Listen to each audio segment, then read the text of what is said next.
wash your face. Wash your face is a significant issue because it means literally don't let your past affect your present. Wash your face means wash everything off you that you collected along your journey and prepare yourself for where you're going.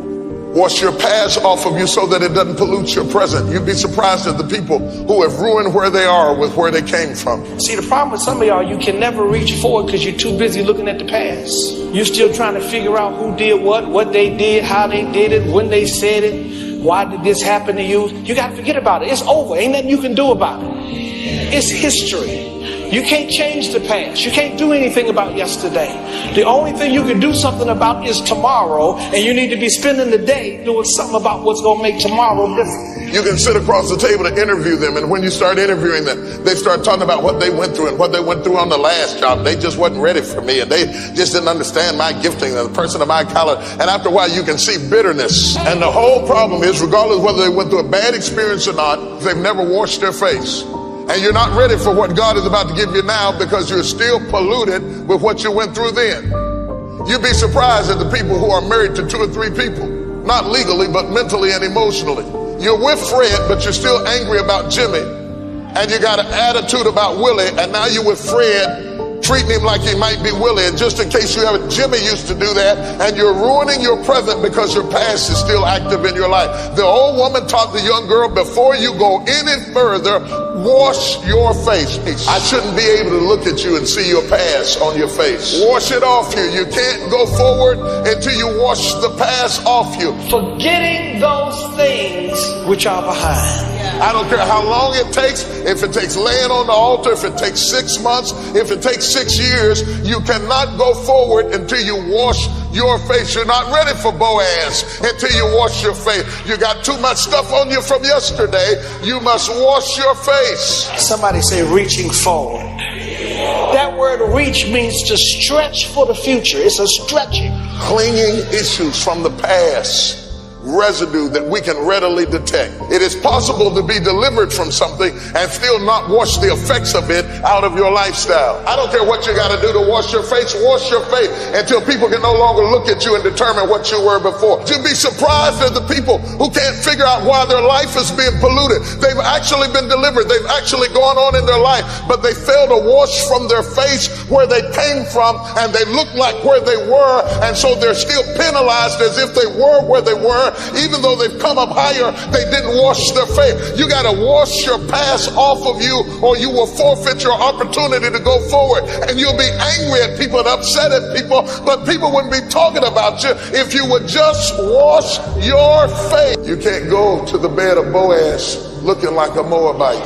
So your big problem is you want to stay in the level of comfort. And God's word is to tell you today, he's going to put you in situations and environment that you're not going to be comfortable. Somebody tell your neighbor, I might not be comfortable now, but I can get comfortable. I might not have been down this road before, but I can come down here enough times to where I know where the turns are and what to do and how to make it. But you got to look ahead. Somebody say, look ahead. Say it one more time, look ahead. Isn't it amazing how God's will and purpose will take you to places that if you're not prepared for, you will keep losing them and not know why?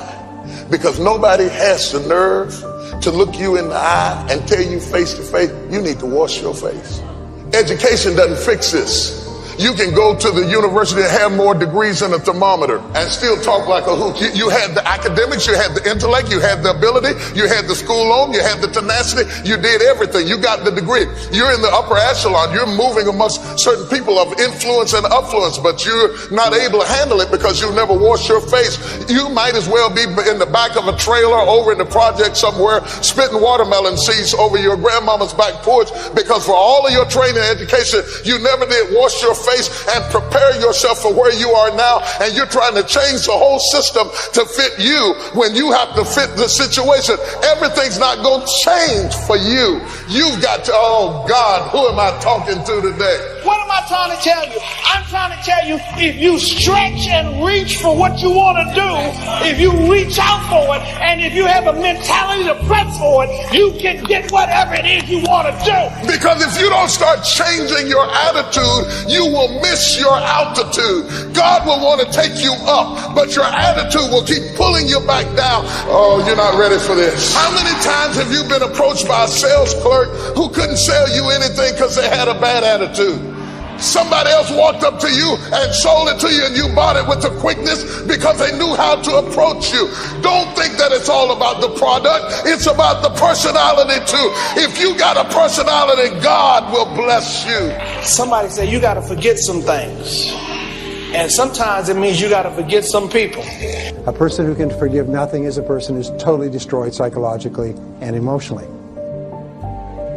Yes, that's the story of two monks on a pilgrimage, and they come across, in a village, they come across a young 17-year-old girl with a long kimono trying to cross a very muddy road, but she's not daring to step into the mud. So one monk picks her up, carries her across the road through the mud, puts her down, and so the monks walk on in silence for another 4 or 5 hours, just practicing noble silence.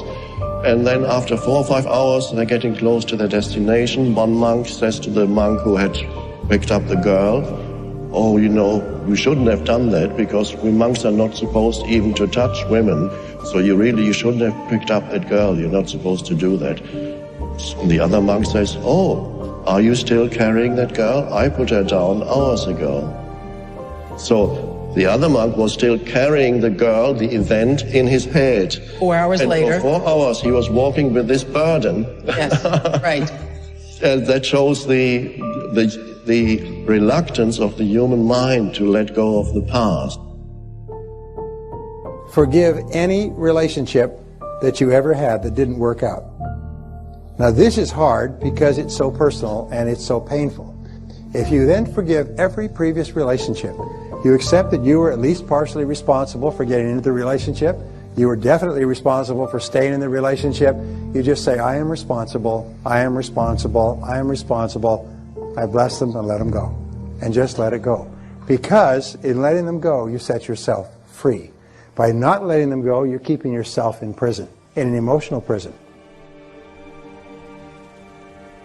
Forgiveness is giving up the hope that the past could be any different. I think for myself, and I know many of you, you think forgiving means accepting what has happened to you. Well, it is accepting that it has happened to you. Not accepting that it was okay for it to happen.